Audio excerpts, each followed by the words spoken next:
Hello दोस्तों, नमस्कार। स्वागत है आपका हमारे इस चैनल पर। नंबर 1, परिचय।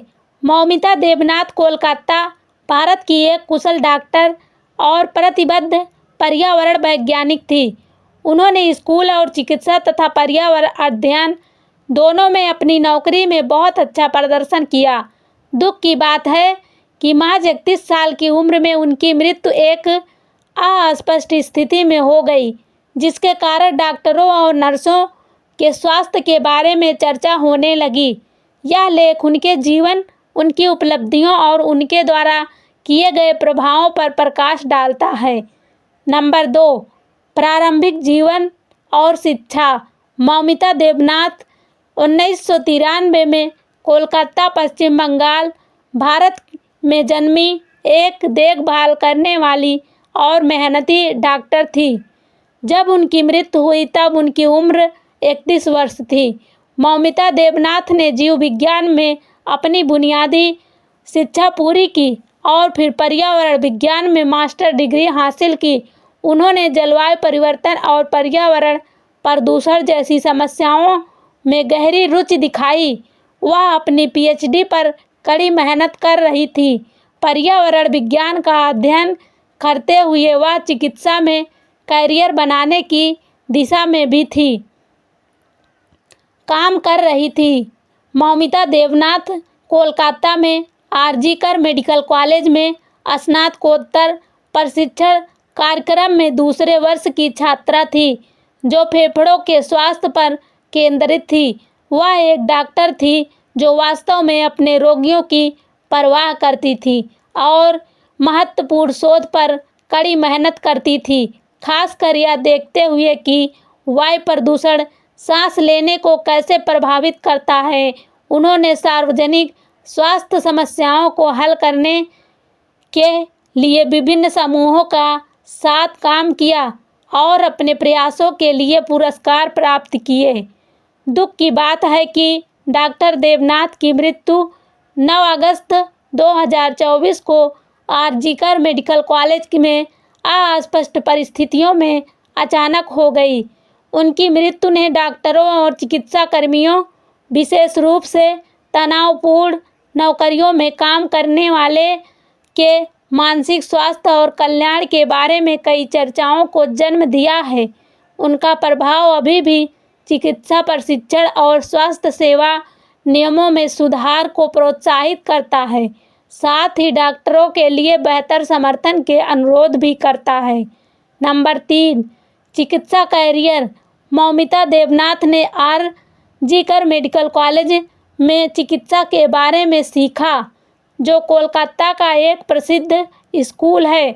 वह अपनी स्नातकोत्तर डिग्री के लिए प्रशिक्षण के दूसरे वर्ष में थी जब उनकी दुखद मृत्यु हुई। मौमिता देवनाथ को दयालु, स्मार्ट और अपने रोगियों के प्रति बहुत प्रतिबद्ध होने के लिए जाना जाता था।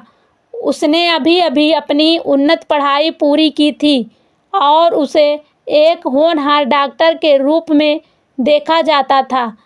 नंबर 4, अनुसंधान और सहयोग। मौमिता देवनाथ ने अध्ययन किया कि वायु प्रदूषण लोगों के फेफड़ों को कितना प्रभावित करता है, जो दर्शाता है कि वह सभी के लिए स्वास्थ्य संबंधी समस्याओं को हल करने के लिए प्रतिबद्ध हैं। उन्होंने स्वास्थ्य संबंधी अंतरों को कम करने में मदद करने के लिए सरकारी समूह, धर्मार्थ संस्थाओं और अंतर्राष्ट्रीय संगठनों के साथ काम किया, जिससे पता चला कि उन्हें समाज को बेहतर बनाने की परवाह है। उनके काम को कई पुरस्कार और मान्यता मिली, जिससे पता चलता है कि उन्होंने विज्ञान और समाज की कितनी मदद की। नंबर 5, व्यक्तिगत गुण और रुचियाँ। मौमिता देवनाथ विनम्र और अपने काम के प्रति समर्पित होने के लिए जानी जाती थी। उन्हें बाहर रहना पसंद था, जिससे शायद उन्हें पर्यावरण का अध्ययन करने में रुचि थी। ईमानदार, दयालु और दृढ़ निश्चयी होने में उनके दृढ़ विश्वास ने उन्हें अपने काम और निजी जीवन में मदद की, जिससे उन्हें अपने सहकर्मियों से सम्मान मिला। नंबर 6, दुखद मृत्यु और विरासत। मौमिता देवनाथ का जीवन तब समाप्त हो गया जब वह केवल 31 वर्ष की थी। 9 अगस्त 2024 को वह एक अस्पताल के कमरे में बेहोश पाई गई और बाद में उनकी मृत्यु की पुष्टि हुई। शव परीक्षण रिपोर्ट से पता चला कि उसने यौन शोषण और अपने निजी अंगों को नुकसान पहुंचाने सहित गंभीर हिंसा का सामना किया था। जांच के परिणाम स्वरूप संजय राय नामक एक व्यक्ति को गिरफ्तार किया गया, जो कोलकाता पुलिस के लिए नागरिक स्वयंसेवक के रूप में काम करता था। इस स्थिति के कारण आरजीकर मेडिकल कॉलेज के जूनियर डॉक्टरों और छात्रों ने विरोध प्रदर्शन किया है और पूरी जांच और निष्पक्षता की मांग की है। डॉक्टर देवनाथ के निधन के क्षेत्र और दुनिया भर के डॉक्टरों और चिकित्सा कर्मियों पर बड़ा प्रभाव डाला है। उनकी मृत्यु ने मानसिक स्वास्थ्य समस्याओं को उजागर किया है, जिनसे डॉक्टर खास तौर पर व्यस्त सार्वजनिक अस्पतालों में काम करने वाले डॉक्टर अक्सर जूझते हैं।